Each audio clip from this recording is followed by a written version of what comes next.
Distinguidos miembros del panel, una visión un tanto más objetiva e independiente para poder sacar justamente esos diagnósticos. Muchísimas gracias por acompañarnos. Y justamente, ¿cuáles serían esos grandes enunciados, conclusiones que podemos salir en casa y sacar en casa a partir de esta configuración? A ver, lo primero, yo creo que hay que entender que este mundo interpeló a este otro, el mundo independiente. Acá están los partidos. Ahí está Chile Vamos, acá está la ex Concertación, hoy Unidad Constituyente, acá tenemos el Frente Amplio con el Partido Comunista y tenemos esta gran cantidad de independientes que contra el sistema. Ellos tuvieron que conseguirse firmas, ellos tuvieron que pedir patrimonio, ellos no tenían el dinero que tenía todo este mundo. O sea que aquí sacamos una gran conclusión, y es que no hubo contaminación de dinero en ese otro ámbito de la política que era un gran objetivo, que son los independientes. Por otra parte, este mundo, todo esto está... Sacaban durante los últimos 20 años, sacaron el 90-95% de los votos. O sea, los partidos tenían el monopolio de la elección de todos los cargos. Ahora este mundo saca cerca del 40-45%. Es decir, la ciudadanía les dice, no confío ya como antes. Es decir, la crisis y la representación se demuestra en esta correlación de fuerza. Y la gran novedad son los pueblos originarios que tuvieron una gran elección. Vamos justamente con esta suerte de arco iris y colores, quién es quién. Entonces vamos relatando para saber justamente quién es quién. Sí, en primer lugar acá está Chile Vamos, los cuales la expectativa... Azul. Así es, Chile Vamos había una gran promesa, todos hablaban del tercio de Chile Vamos que estaba asegurado. Ellos, por el sistema electoral, que es un poco enredado a explicar, lograron conformar una sola lista que competía contra 78 listas. Es decir, ellos deberían haber alcanzado un porcentaje un poquito mayor y con eso habrían haber obtenido una sobrerepresentación. Un poco, yo no quiero explicar muy bien esto. ¿Y han logrado cuánto al final? Al final están en 37, es decir, falta para el número 52, que era el número mágico que daba el tercio de la Convención Constitucional. Bastante cojos, habría que decir. Aquí, en naranjo, ¿quiénes son? Ahí esencialmente son socialistas, muy poquitos DC, creo que está saliendo un DC, un par de PPD y algún miembro del PRO. Pero yo diría que la crisis, acá viene el desfonde de los partidos tradicionales, sobre todo de la democracia cristiana. ¿Rojo? Rojo, Frente Amplio, Partido Comunista y algunos independientes. Yo diría que son los grandes ganadores de toda esta asamblea constituyente o convención constitucional junto a los independientes. O sea, la voz roncante en esta constituyente es esta tajada básicamente de ese sector en particular. Esencialmente porque ellos lograron dar vuelta al sistema, o sea, lograron organizarse. La lista del pueblo que está metida, voy a decir, en esta parte, son personas que consiguieron firmas y lograron coordinarse a lo largo de todo el país sin tener muchos recursos. Y ojo, la lista del pueblo es una expresión regional. Acá también hay muchas personas de expresiones regionales de lista, de las cuales nosotros que estamos en el centro del país no somos capaces de ver. Yo diría que en resumen, esta asamblea se parece mucho más a Chile que el actual Congreso en términos como de estratificación social, representación y legitimidad. Perfecto, y además también señalar que una de las cosas que se ha reiterado una y otra vez es, si hay una conclusión que puedo sacar de estos comicios, es mujer, independiente e izquierdas. ¿Añadirías algo? Sí, el tema de la izquierda lo pongo más en la prueba de dignidad, Frente Amplio, Partido Comunista. No tenemos que asociar a todos los independientes y a los pueblos originarios como si fueran bloques homogéneos. O sea, tenemos que tener una mayor sensibilidad con aquellos que no conocemos. Van a llegar muchos ahí a la Convención Constitucional con una gran legitimidad de sus regiones, de sus territorios. Eso es importante en términos de, para no confundir, porque no lo conocemos, creemos que es de izquierda automáticamente. Ahora, quiero rescatar justamente uno de los planteamientos que también hiciste al comienzo, y es que es muy interesante que el dinero no triunfó en esta constituyente.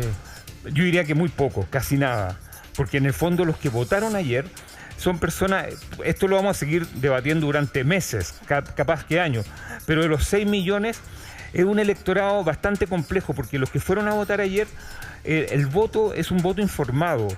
Y por lo tanto uno dice, y el que no fue, porque hay una diferencia casi de 1,5 millones entre los que fueron ayer y los del plebiscito de octubre del año pasado, yo diría que los que fueron ayer son personas que sabían exactamente lo que tenían que hacer en términos de voto, es decir, personas que habían reflexionado y tal vez por eso, esto es una hipótesis, es que no fue otra gente que a lo mejor no tenía tan madura la decisión de ir a votar.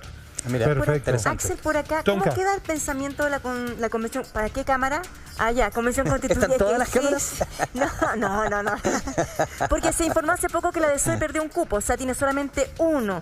Pero ¿qué pasa con la centro derecha y la centro izquierda? ¿Se borran del mapa político, por lo menos en la convención constituyente? Mira, a ver, lo primero es que en términos generales, la derecha, no sé si podemos volver a la parte Sí, azul. volvamos a esta parte donde vemos el abanico, que es el más esclarecedor. Si tú me preguntas a mí, ¿qué es lo que es esto? Sí. Este es el resultado del plebiscito del año pasado. Ya. ¿Por qué? Porque este sector saca un 21%. Y si recordamos, ¿cuánto saca el rechazo? Un 21%. Claro. Entonces, como dirían en las redes sociales, calza pollo. O sea, Todo calza pollo. Exactamente. Bien, y, Axel. y el resto, lo que fue el apruebo, perdón, todo esto. Acá está el 78-80%. Por supuesto. Es decir, hubo una proporcionalidad que muchas veces las personas se quejan que los sistemas electorales no traducen muy bien el sentir popular. Y- Hoy en día, perdona, esta asamblea, esta convención constitucional traduce muy bien lo que es el país actualmente. Pero ¿Sabemos el grupo etario, quiénes votaron, cómo? Eso lo vamos a ver después, lamentablemente, porque tenemos que esperar Perdón. que el CERVEL haga sus trabajos y todo eso. Entonces Cuénteme. usted dice que el 80% está definido a este lado, al costado de más allá, donde está usted, Axel. ¿Cuál es el pensamiento que más se repito, o el que está presente, el que podría representar a esa mayoría que estaba en el 80% cuando se votó por el plebiscito y que ahora está en la convención constituyente? Si Esa tú es tu me cámara. preguntas qué define a este grupo, a ver, acá hay, o sea, esto es como el blanco de los esquimales, no todo es ese 80% es homogéneo, porque acá están los pueblos originarios, partiendo por el grupo más de 17, evidentemente nosotros acá en Santiago hablamos de los pueblos originarios como si fueran todos lo mismo. No, Acá pues, hay 10 naciones que son absolutamente distintas, incluso tienen distintos lenguajes, de los cuales llegan 7 mapuches, 2 aymarás y lo otro. Luego, este Alex. mundo independiente también es absolutamente diverso. No hay un planteamiento homogéneo en términos que todos son iguales. Es decir, no tenemos que verlos como si nosotros fueran... No son un bloque. No son un bloque. Ok, y nosotros ok. tenemos que aprender a ver esa diversidad. Ok. Y luego acá tenemos el Frente Amplio y el Partido Comunista, que tampoco son un bloque. Aquí tendríamos a la unidad constituyente y aquí tendríamos lo que es Chile Vamos, que no logró, en definitiva, ese objetivo de un tercio. ¿Y por qué es importante el tercio? O sea, bueno, porque esencialmente con el tercio permitía, entre comillas, bloquear Claro. las grandes decisiones que tienen. Ojo, el mundo independiente viene con temáticas muy sentidas. Sí. El mundo de los pueblos originarios con el tema de los recursos naturales, el tema de la multiculturalidad y por sobre todo del Estado multi... O sea, Axel, Sí, perdona. la derecha nunca va a tener, o sea, no tiene opción de unirse con ningún grupo para hacer los 52 votos que necesita para bloquear. Eventualmente sí, yo creo, porque todavía sé. no sabemos exactamente de qué se trata y cuáles son las afiliaciones que puede tener el mundo independiente, si bien hay una amplia mayoría hasta el minuto ligada a la lista del pueblo, pero tampoco sabemos cómo se van a comportar también los escaños del mundo indígena. Pero en el Chile que estamos viendo, yo me aventuro a señalar, ¿verdad?, que es muy difícil que este segmento, si efectivamente es obstruccionista, pueda entablar algún tipo de Eso. diálogo con Pero eso el no lo resto del sabemos. abanico. Sí, Amaro, y sobre todo porque en este mundo, perdón, que es como el sector Sí. que podríamos decir de la Claro. centroizquierda moderada, también son independientes. La DC. Y esto independiente. Hay un solamente un puro DC, cupo. pero hay algunos, como por ejemplo Baradit, que se van a tener mucha sintonía con este mundo. Hacia ese lado, Entonces, no aquí. Exactamente. Entonces lo que hay que ver es que esto no va a ser un tema de un tercio versus 2 tercios, Ya. sino que van a ir armándose mayorías con respecto a los temas que vayan armando. ¿Y tú vayan crees que va a ser tratando. muy difícil que se pongan de acuerdo? Porque finalmente el primer día, lo primero que tienen que hacer es elegir un presidente, yo creo, y un vicepresidente, ¿o no? ¿Esa va a ser la primera gran prueba para ellos, o no? Oye, disculpen, pero estoy leyendo aquí clarito que Democracia Cristiana tiene 2 No, que- integrantes. Sí, ahí está, Se debajo. abajo, en la primera lista de Sí, la perdona, prueba, lo que dice pasa es 2. que esto está un poquito desactualizado, Sí. porque aquí ya, dice eso al se acabó. 96% de las mesas Mesa ejecutadas, ejecutada. y ahora estamos sobre 6 millones, es decir, esto tiene como, Ok. le falta como un 4%. O sea, menos para la DC. Ok. Tonka. Sí. Si tú me preguntas a mí, Sí. yo creo que cuando parta la Convención Constitucional va a pasar de todo. Ya. Es decir, la gente se va a empezar a conocer y va a empezar a armarse relaciones que van a diluir un poco, llamémosle, la identidad de origen. Ajá. Y va a ser muy interesante. Yo A ver, diría, ¿qué significa eso? Explíquenos mejor, Axel, por favor. yo diría que es como, casi como un viaje a la playa Sí. donde nadie se conoce. Sí. Entonces, todo parte, unos vienen de una parte, otros de una oficina, y de repente se empiezan a mezclar, Ya. y empiezan a aparecer afinidades que a lo mejor miembros de Chile Vamos no las tenían tan claras, se empiezan a buscar temas que los logran establecer ciertas coincidencias. Y por otra parte, aparecen personas que supuestamente estaban en contra de algo, que encuentran a otros que están en contra. Entonces, Me encanta la metáfora. Ahora, hay que señalar que Perdona, esta vez... Amaro, que va a terminar. Sí, sí. Y esto tiene mitad mujeres y mitad hombres. Y eso no falla. Y Axel. por lo mismo quería señalarte justamente que ahora sí, Chile efectivamente, bueno, muchas veces nos jactamos de que el mundo está observándonos. En este experimento político-social, efectivamente estamos en la mira y en la lupa de muchos, porque es un desafío no menor en el lapso de un poco más de un año hacer una constitución. En casa, para señalárselo de otra manera, ¿cuánto se han demorado los políticos profesionales en sacar el dichoso IFE de emergencia? 4 semanas. Sí. Y pretendemos una constitución en poco más de un año. Claro, de partida van a haber formas culturales distintas de ponerse de acuerdo. Los políticos van a tender, voy a decirlo derechamente, a la cocina, a encerrarse, a buscar cómo precocinar. El mundo independiente viene con otra visión y el mundo de los pueblos originarios con otra visión.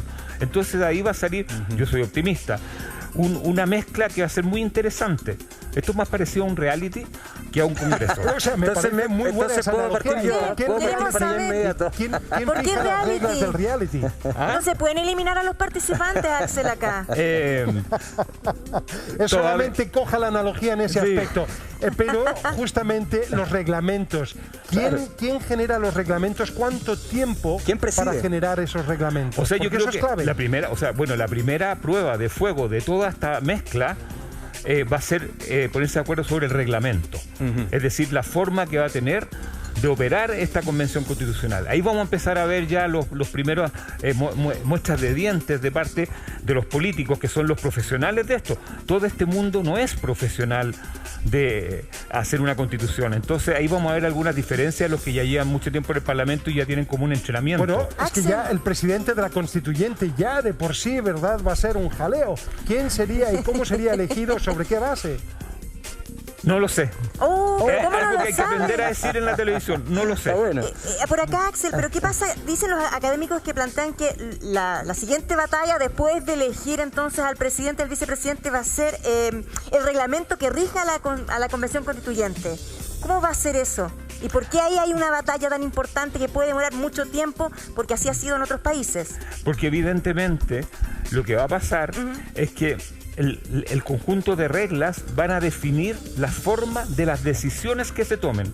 Ya. Es decir, las mayorías. De hecho, ya hay algunos que están interpretando de una u otra forma esta cosa de el tercio para los 2/3. Hay algunos que han planteado la posibilidad de hacer plebiscitos si es que no hay acuerdo en general en la convención. Entonces todo esto está por discutirse.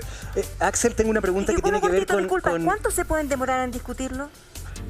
Ellos mismos se tienen que dar el reglamento. No hay Ellos- límite de tiempo. No hay hay límite. quienes se han demorado 6 meses. Ya, pero hay un tema que también ha sido parte de la conversación, esta idea de rodear la convención, la participación ciudadana externa. ¿Cuánto de todo lo que los constituyentes estén armando, conversando y procesando va a tener acceso la ciudadanía? ¿Cómo va a ser eso?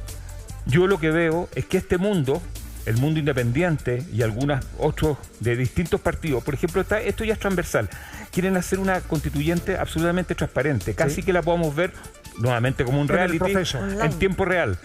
Y hacer cabildo en las regiones, es decir, compartir y escuchar a la ciudadanía de acuerdo a las realidades propiamente tal.